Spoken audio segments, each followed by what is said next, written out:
오늘은 이제 갈라디아서 1장 6절 말씀을 읽고 지난주에 좀 이어서 사도 바울이 하나님께 받은 은혜의 복음과 또 베드로가 받은 천국 복음의 이런 차이점에 대해서 함께 살펴보는 이런 시간을 갖도록 하겠습니다. 갈라디아서 1장 6절입니다. 그리스도의 은혜로 너희를 부르신 이를 이같이 속히 떠나 다른 복음을 따르는 것을 내가 이상하게 여기노라. 갈라디아 교회 성도들은 하나님의 은혜의 복음을 통해서 그리스도의 은혜 속으로 들어왔습니다. 사도 바울을 통해서 또 사도 바울에게 주어진 하나님의 은혜의 복음을 통해서 갈라디아 교회 성도들이 그리스도의 은혜 속으로 들어왔는데, 그리스도의 은혜 속에서 계속해서 자라가고 또 은혜 안에서 강하고 또 이 사도 바울이 하나님께로부터 받은 이 은혜의 복음에 더 깊이 있게 들어가야 함에도 불구하고 갈라디아 교회 성도들이 사도 바울을 떠나서 이제 사도 베드로에게로 가고자 했다라고 하는 것입니다.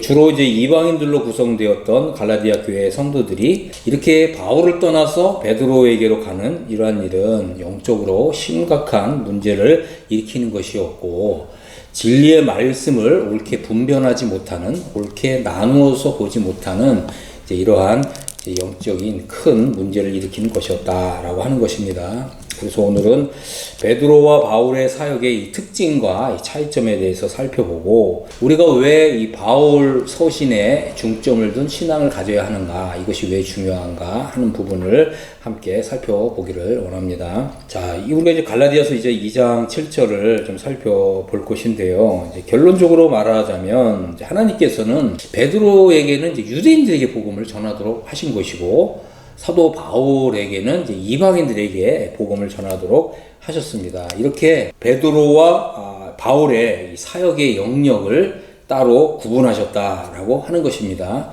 그래서 이제 베드로라고 얘기하는데, 이 베드로는 이제 사실은 이제 12 사도 그룹의 이제 수장이 되는 이제 베드로 이렇게 얘기하는 거죠. 그래서 12사도 그룹이 있었고 이제 바울의 그룹이 있었다라고 하는 거죠. 그래서 이런 이 두 사도는 각자 하나님이 정해 주신 이런 이 대상에게 복음을 전해야 했고, 또 각자 자신의 이제 영역을 지켜야 됐다라고 하는 것입니다. 갈라디아서 2장 7절을 보겠습니다. 그들은 내가 무할례자에게 복음 전함을 맡은 것이 베드로가 할례자에게 맡은 것 같은 것을 보았고, 베드로에게 역사하사 그를 할례자의 사도로 삼으신 이가 또한 내게 역사하사 나를 이방인의 사도로 삼으셨느니라. 우리가 이렇게 이 하나님의 계시의 말씀, 점진적으로 주어진 이런 계시의 말씀을 주목할 필요가 있다라고 하는 것입니다. 자, 여기서 이제 다시 좀 정리해서 말씀을 드린다면, 하나님께서는 베드로에게 할례자의 사도로 삼으셨다라고 하는 것이고, 바로 천국 복음을 전하도록 하나님께서 이렇게 정해 주셨다라고 하는 것입니다. 그리고 하나님께서는 이 사도 바울을 부르셔서 이방인의 사도로 삼으셨다.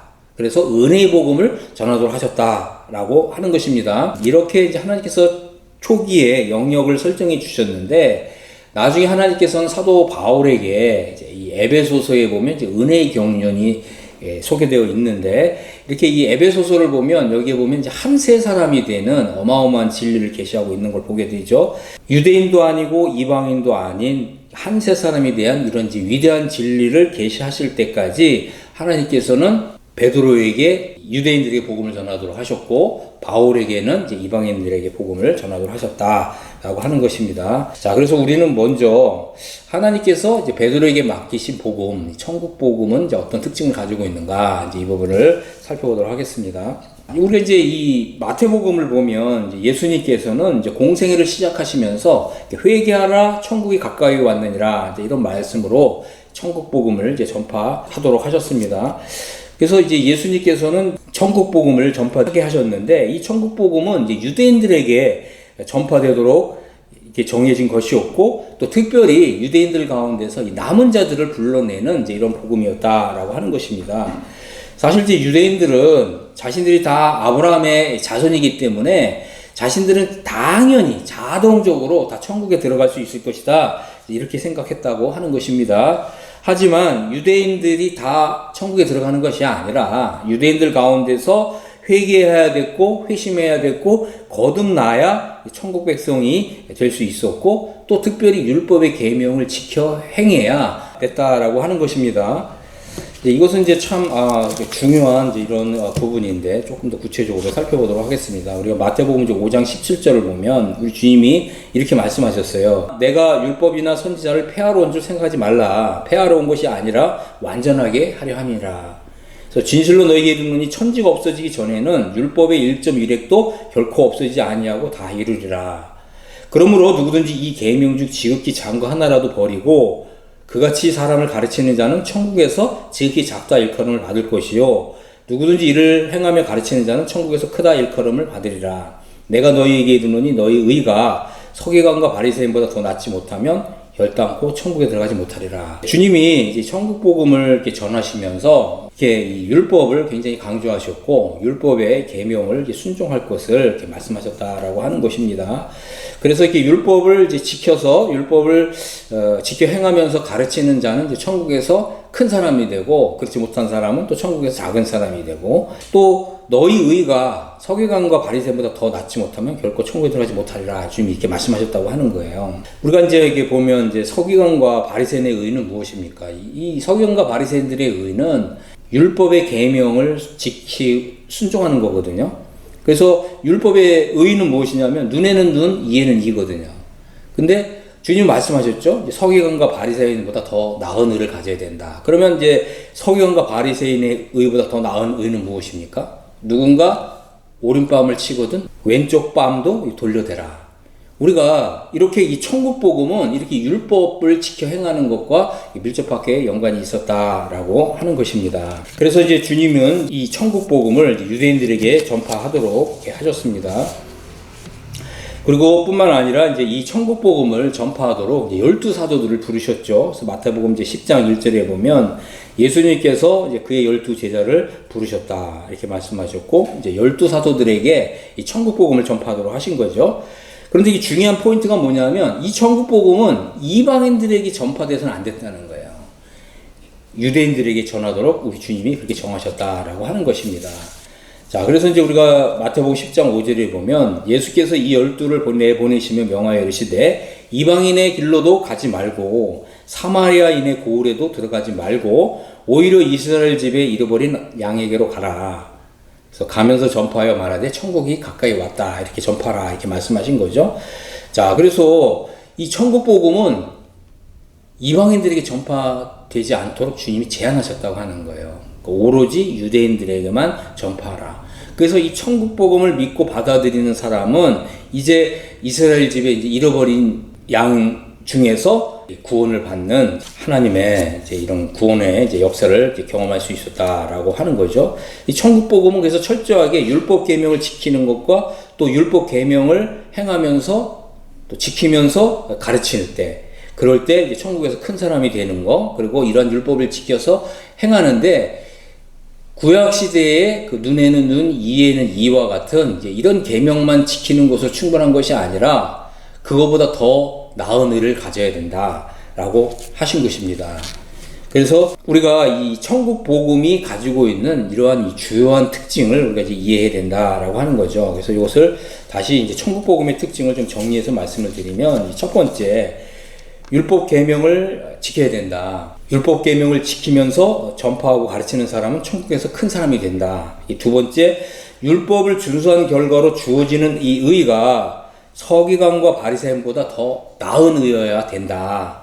더 탁월한 이제 이런 의여야 된다라고 하는 것입니다. 그다음에 이제 세 번째는 이 천국 복음은 이제 이방인에게 전하지 말라. 그리고 유대인들에게 가서 이제 전해야 될 것을 이렇게 말씀하셨다라고 하는 것입니다. 자, 이것은 이제 아주 중요한 이러한 이제 천국 복음의 특징인 것이죠. 이것이 바로 이제 이 12사도들이 전파해야 되는 복음이었고, 특별히 이제 이 사도 베드로가 받은 이 복음의 특징이었다라고 하는 것입니다. 자, 그래서 이제 우리가 이제 마태복음 이제 28장 19절, 20절을 보면, 그래서 주님이 말씀하셨잖아요. 너희는 가서. 이게 누구에게 말씀하셨냐면, 요 12사도들에게 말씀하신 거예요. 모든 민족을 제자로 삼아서 아버지와 아들과 성령의 이름으로 세례를 베풀고, 내가 너희에게 분부한, 그러니까 우리 성경에는 분부한 이렇게 되어 있는데, 여러분 영어 성경을 보시면, 내가 너희에게 명령한 모든 것을 지키도록 가르치라. 이렇게 말씀하신 거예요. 그래서 내가 세상 끝날까지 너희와 함께 항상 있으리라. 이렇게 말씀하신 거죠. 이 지상 대명령 또 혹은 이제 지상 대위임령이라고 말하는데 이것은 이제 12 사도들이 받은 것이었고 이 천국 복음을 전파하라고 하는 이제 주님의 명령이었다라고 하는 것입니다. 그래서 만일 주님이 이 바울을 사도로 부르지 않았다라고 하면 그죠? 사도 바울에게 하나님의 은혜의 복음 또 은혜의 경륜을 주시지 않았다라고 하면 사실 우리가 가지고 있는 복음은 이 천국 복음, 하나님 나라 복음 외에는 없다는 거예요. 우리가 이제 이 부분을 아주 중요하게 좀 생각을 해야 됩니다. 그런데 하나님께서는 이제 이 이방인들에게 다른 계획을 가지고 계셨고요. 그래서 사도 바울을 사도로 불러내셨다라고 하는 거죠. 그리고 사도 바울에게 은혜의 복음을 주셨다라고 하는 것입니다. 왜냐하면 이방인들은 하나님의 이 율법 아래 있지 않았습니다. 이방인들은 율법을 받은 일이 없는 사람들이에요. 이방인들은 사실 이 죄악 가운데 살았고 우상 숭배를 하며 살았던 사람들이었죠. 그래서 이제 거듭나고 회심함으로 인해서 이제 이 우상 숭배하는 일을 버리고 살아계신 하나님께로 와서 하나님을 경배하고 섬기면서 그 하나님의 아들 예수 그리스도께서 오시는 것을 이제 기다리면서 또 이 땅에서 이런 은혜의 복음을 이제 전파하도록 이제 이렇게 정해진 것이었다라고 하는 것입니다. 그래서 이제 이 이방인들은 이제 그리스도 안에서 다시 살아난 존재가 됨으로써 구원받은 자의 삶을 살되 더욱 그리스도의 은혜 속으로 들어가야 되는 거예요.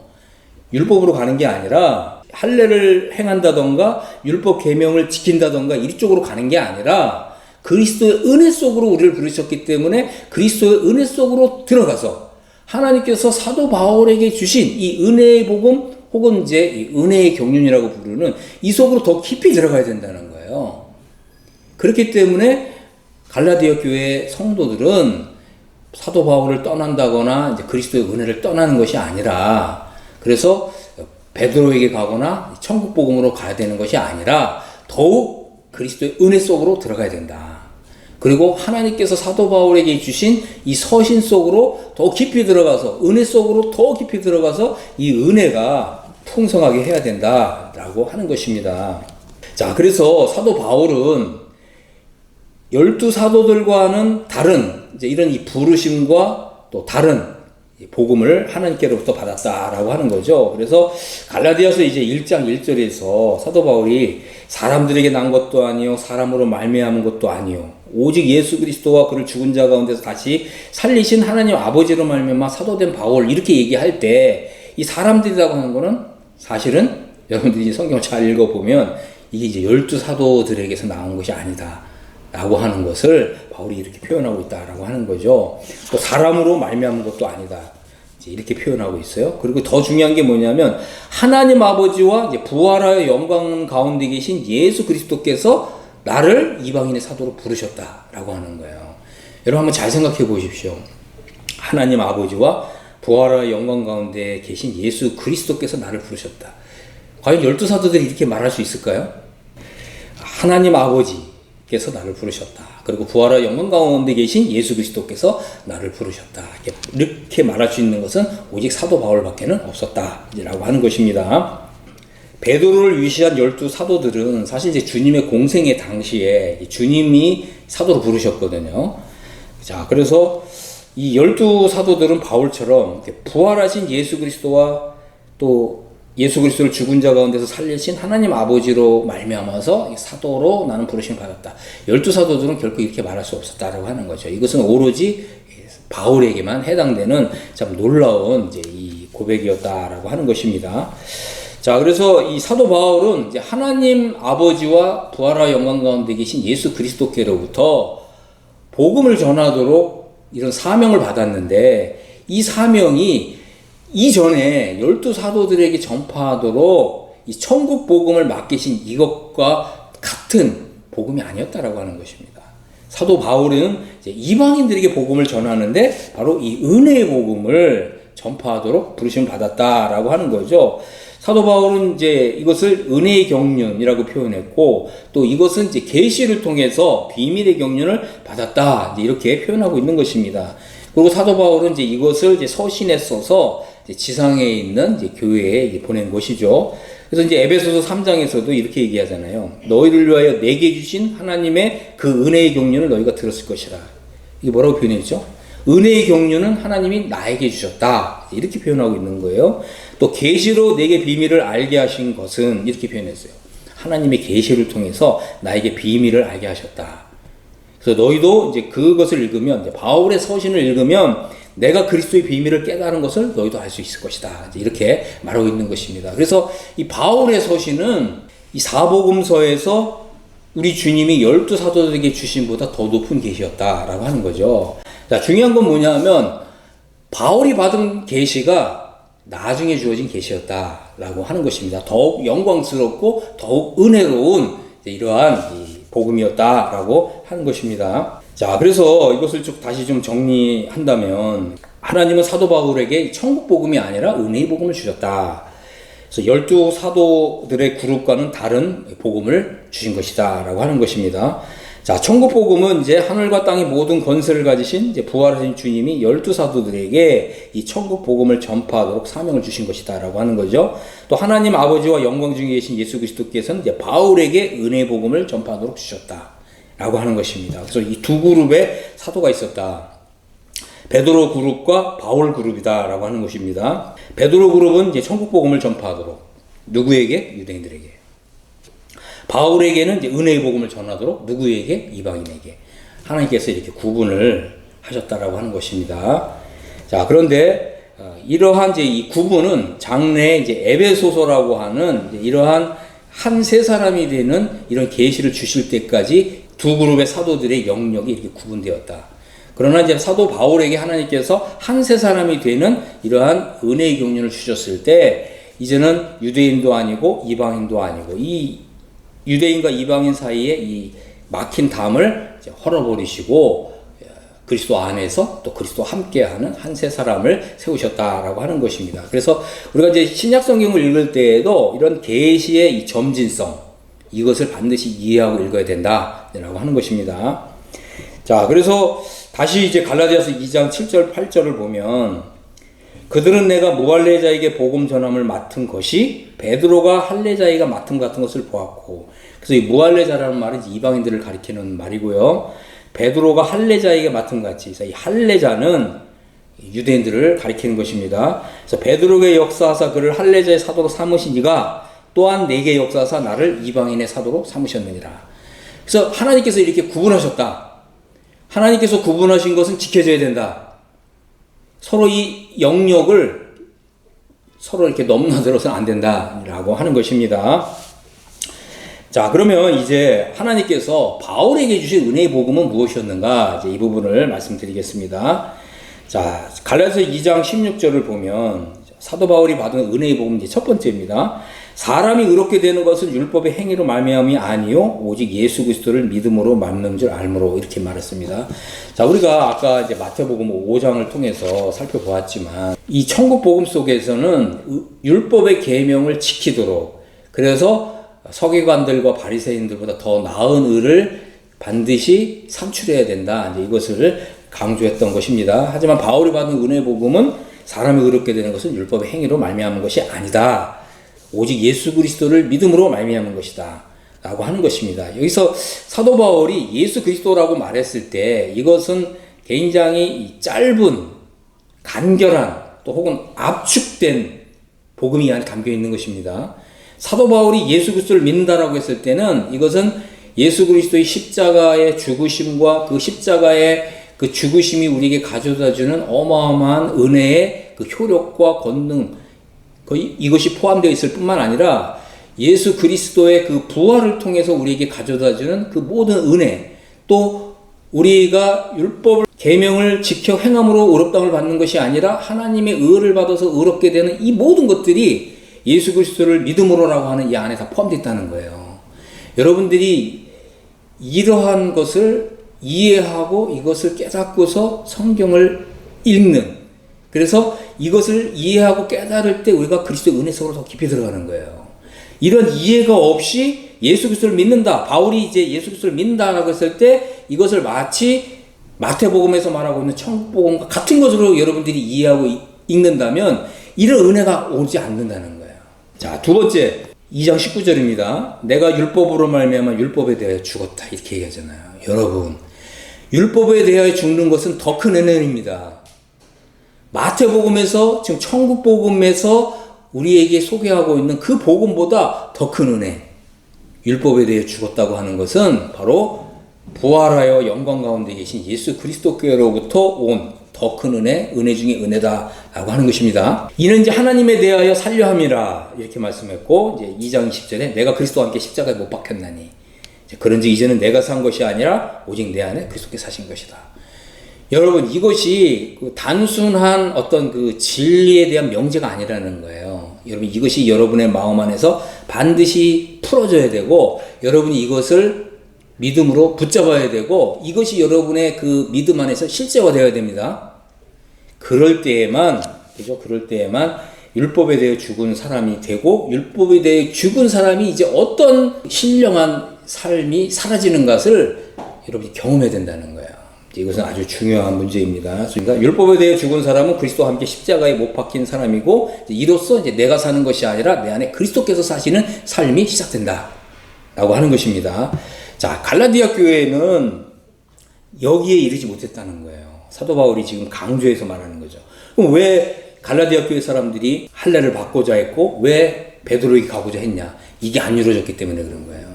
여러분 생각해 보십시오. 율법에 대해 죽었다. 이 믿음이 왔으면 할례를 받아야 필요가 있어요, 없어요? 할례를 받고자 합니까? 안 합니까? 안 하죠. 율법에 대해 죽었는데. 여러분들이 이 갈라디아서를 읽을 때 이게 핵심 구절이라는 거예요. 율법으로 말미암아 율법에 대하여 죽은 사람이다. 이 믿음이 이제 임하게 되기를 간절히 바랍니다. 자, 갈라디아 3장 7절에는 그러므로 믿음으로 말미암은 자들은 아브라함의 자손인 줄 알지어다 이렇게 얘기했어요. 그러므로 믿음으로 말미암은 자는 믿음이 있는 아브라함과 함께 복을 받느니라. 아멘. 자, 율법에 대해 죽은 사람은 이제 아브라함의 자손이 되고 이제 아브라함과 함께 복을 받는 사람이 된다는 거예요. 여러분, 제가 어떤 분하고 좀 이렇게 좀 교제를 했는데, 우리 가정은 예수님을 믿어서 우리 가정은 폭망했다 그러더라고요.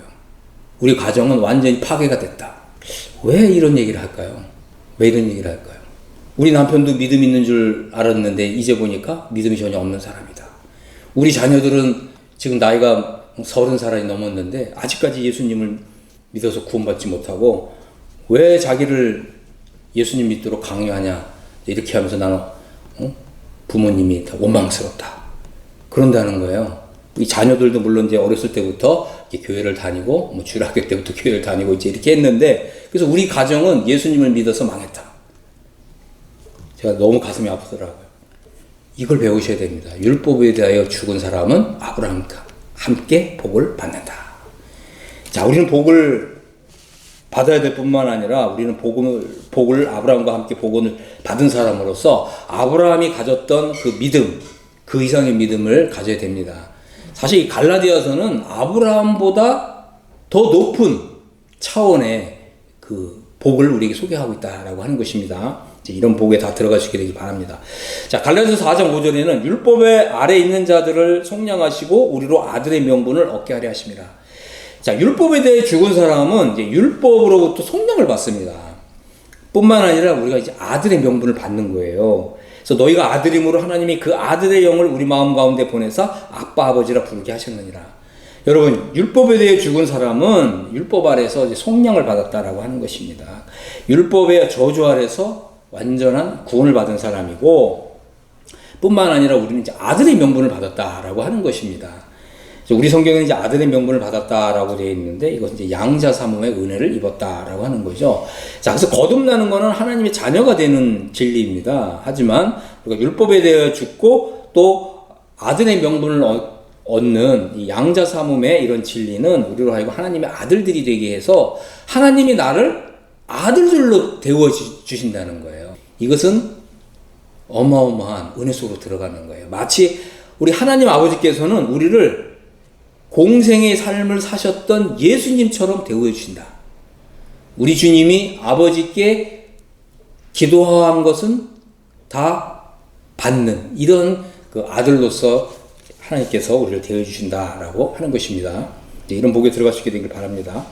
자, 갈라디아서 4장 26절에 보면 오직 위에 있는 예루살렘은 자유자니 곧 우리 어머니라. 4장 28절에 형제들아 너희는 이삭과 같이 약속의 자녀라. 그러면서 형제들아 우리는 여종의 자녀가 아니요 자유 있는 여자의 자녀니라. 이렇게 말하고 있습니다. 자, 우리가 이제 이 율법에 대하여 이 죽음으로 인해서 우리는 이삭과 같이 약속의 자녀가 되는 거예요. 약속의 아들이 되는 것입니다. 그래서 약속의 아들이 된 사람은 이제 위에 있는 예루살렘이 곧 우리 어머니라는 거예요. 이 말은 뭐냐면 율법에 대해 죽은 사람은 장차 하늘에서 내려오는 새송 예루살렘 성에 올라가서 그 성에서 산다는 거예요. 여러분 이거 굉장히 중요한 것입니다. 여러분들이 다시 말씀을 좀 드리면 여러분 이제 이 히브리서 11장의 복을 받는 거예요. 히브리서 11장은 어떤 장입니까? 믿음의 장이라고 부르죠. 거기에는 구약시대 모든 성도들의 이름이 기록된 게 아니에요. 구약시대의 성도들 가운데서 하늘의 부르심을 받은 사람들, 그리고 믿음으로 이제 이기고 승리하는 삶을 산 사람들, 그리고 바로 아브라함은 이 땅에서 나그네로 살았죠. 그리고 이 땅에서 장막집에 살았어요. 왜 그랬죠? 하늘에 있는 더 좋은 집, 하나님이 지으시고 경영하실 터가 있는 성을 바라봤다. 우리 성경에는 성으로 되어 있는데 이거는 이제 영어 성경을 보면 도시입니다. 하늘로부터 내려오는 도시가 있어요. 이게 뭐냐면 새로운 도시, 새 예루살렘. 그래서 히브리서 11장은 바로 무슨 장이냐면 하늘에서 내려오는 새성 예루살렘 성에 올라가서 살 수 있는 이런 은혜와 특권을 받은 사람들이 기록되어 있는 장이에요. 그래서 중요한 게 뭐죠? 믿음으로. 자, 우리는 이제 갈라디아서 4장에서 바로 이 히브리서 11장이 들어가는 열쇠를 얻는 거예요. 그건 뭐라고요? 율법에 대해 죽은 사람이 되는 거예요. 자, 우리가 이제 어떻게 하면 우리가 이제 율법에 대해 죽은 사람이 되냐? 그래서 이것은 이제 지난주 말씀을 드렸죠. 갈라디아서에 있는 이제 세 개의 구절, 이것이 반드시 이루어져야 된다. 갈라디아서 2장 20절, 갈라디아서 5장 24절, 갈라디아서 6장 14절. 여러분, 이 세 개의 구절이 여러분 안에서 정말 이루어지기를 간절히 바랍니다. 자, 갈라디아서 이제 5장 18절에 보면 너희가 만일 성령의 인도하시는 바가 되면 율법 아래 있지 아니하리라. 그렇습니다. 우리가 율법에 대하여 죽었다고 하는 믿음이 와야 성령님이 내 안에 사신다는 거예요. 우리가 율법에 대하여 죽은 사람이 되었다고 하는 믿음이 오지 않으면 우리는 율법 아래 종노릇하게 된다라고 하는 것입니다. 이것은 굉장히 중요한 이제 영적인 원리입니다. 우리 눈에 보이지 않을지 모르지만 이것은 지금 작용하고 있는 하나의 그 법이라고 하는 거예요. 법. 우리가 이제 예를 들면 이런 거죠. 뭐 중력의 법칙이라는 게 있잖아요. 사과를 위에서 이렇게 떨어뜨리면 떨어지죠. 왜 떨어집니까? 이게 이제 중력의 법칙이거든요. 만유인력의 법칙이라고도 하고 중력의 법칙이라고도 하는데 우리 눈에 보이지 않잖아요. 그렇습니다. 이 법이라고 하는 것은 우리 눈에 보이지 않는데 이거는 작용하는 거거든요. 마찬가지로 하나님의 이 나라에도 이런 법이 있어요. 율법이 있고 또 은혜의 법이 있습니다. 또 믿음의 법이 있어요. 그래서 우리가 이 율법에 대하여 죽었다고 하는 믿음을 갖게 되면 우리는 이 중력의 법칙을 초월해서 사는 이러한 생명의 성령의 법을 발견하고 이 법 안에서 살아갈 수 있는 이런 영성을 갖게 되는 거예요. 자, 그래서 율법에 대하여 죽은 사람은 이제 성령의 인도하심을 받게 되며 또 성령의 열매를 맺게 된다. 그렇습니다. 우리가 이제 율법이 아니라 은혜입니다. 우리가 이제 이 율법을 지켜서 하나님께로부터 이런 은혜의 선물을 받는 것이 아니라 우리가 은혜에서 은혜로 나아갈 때, 그리고 그리스도의 은혜가 얼마나 풍성한가, 그리고 사도 바울이 우리에게 지금 열어주고 있는 이 은혜의 복음을 나에게 하나하나 다 적용해요. 그럴 때 우리가 이 은혜 속으로 더 깊이 들어가서 하나님이 정말 나에게 이런 복을 주셨구나, 이제 이렇게 기뻐하고 이제 즐거워하게 된다라고 하는 거죠. 그래서 우리가 하나님의 은혜를 찬미하고 찬양하게 되고, 그것이 바로 우리가 이제 은혜 받은 사람이 되는 것입니다. 갈라디아서 6장 8절에 자기 육체를 위하여 심는 사람은 육체로부터 썩어진 것을 거두고 성령을 위하여 심는 자는 성령으로부터 영생을 거두리라.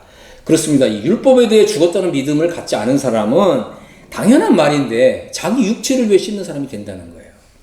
하지만 이제 율법에 대해 죽었다는 믿음을 가진 사람은 이제 성령님이 역사하시잖아요. 생명의 성령의 법이 역사하기 때문에 우리로 하여금 성령의 열매를 맺게 된다라고 하는 것입니다. 그래서 다시 말씀을 드리면 우리가 율법을 잘 지켜 행함으로써 하나님을 더 잘 섬기는 게 아니라 우리가 하나님의 은혜를 더 많이 경험하고 은혜의 사람이 될 때 우리 하나님을 더 잘 섬길 줄 믿습니다. 우리는 이제 이 율법에 대하여 죽은 사람이 성령을 위하여 심는 삶을 살게 되고 성령으로부터 영생을 거두게 된다라고 하는 거죠. 그래서 이 모든 신령한 복, 영적 복의 근원은 바로 우리가 율법에 대하여 죽은 사람이 되는 것이다 라고 하는 것입니다. 우리가 이것을 이제 배워야 합니다. 우리가 예수님을 믿은 지 아무리 오랜 세월이 지났다 할지라도 바로 이 성경에서 우리에게 계시해 주고 있는, 또 사도 바울이 하나님께로부터 이 계시를 통해서 받은 이러한 은혜의 복음을 내가 이해하고 깨닫고 믿고 이 은혜가 내 안에 들어와서 이 은혜의 삶을 살아내지 않는다면 이 은혜의 선물이 나에게 아무 상관이 없는 사람이 되는 거예요. 마치 우리는 구약시대에 율법 아래에 있었던 이스라엘 백성들처럼 율법 아래에서 종노릇하고 피곤하고 힘들고 어렵고 정말 우울한 이런 신앙생활을 하다가 인생을 마칠 수 있다라고 하는 것입니다. 그래서 저는 이제 여러분들에게 가능한 대로 이 사도 바울이 받은 은혜의 복음을 이제 열어드리고자 애를 쓰고 있습니다. 여러분들이 분명하게 나는 이제 율법에 대해 죽은 사람이다. 나는 그리스도의 그 죽음 속에 심겨진 사람이다. 나는 그리스도와 함께 죽었을 뿐만 아니라 나는 그리스도와 함께 다시 살리심을 받은 사람이다. 여러분들이 이러한 이 사도 바울이 하나님께로부터 받은 이 은혜의 복음을 깊이 있게 들어가십시오. 여러분, 갈라디아서를 깊이 있게 읽으시고 깊이 있게 들어가시고 이 한 구절 한 구절들이 정말 나에게 하나님의 은혜의 선물로 다가오도록 이렇게 읽으셔야 됩니다. 뿐만 아니라 여러분들이 이제 갈라디아서를 정말 충분하게 이해하고 만끽했다면 이제 로마서를 그렇게 읽으셔야 됩니다. 그래서 이 로마서와 갈라디아서가 이제 우리 신앙의 아주 근본 뿌리로 내릴 수 있게 되기를 바랍니다. 그럴 때 정말 나는 지금까지 예수님을 믿었고 지금까지 뭐 30년 동안 50년 동안 설교를 그토록 들었지만 나는 한 번도 내가 율법에 대해 죽은 일이 없다라고 하는 것을 깨닫고 발견한 사람이 있을 거예요. 여러분 이제부터 갈라디아서를 다시 읽으십시오. 그리고 하나님께 기도하십시오. 율법에 대하여 정말 죽기를 소원합니다. 율법에 대해 죽은 사람이 되기를 정말 열망합니다. 하나님 아버지 저에게 이 율법에 대하여 죽는 이 바울이 받은 은혜의 복음을 열어주십시오. 이렇게 기도하십시오. 그리고 갈라디아서에 있는 황금 세 구절 이것을 여러분의 마음속에 신비에 여러분의 그 영혼 속에 새기십시오.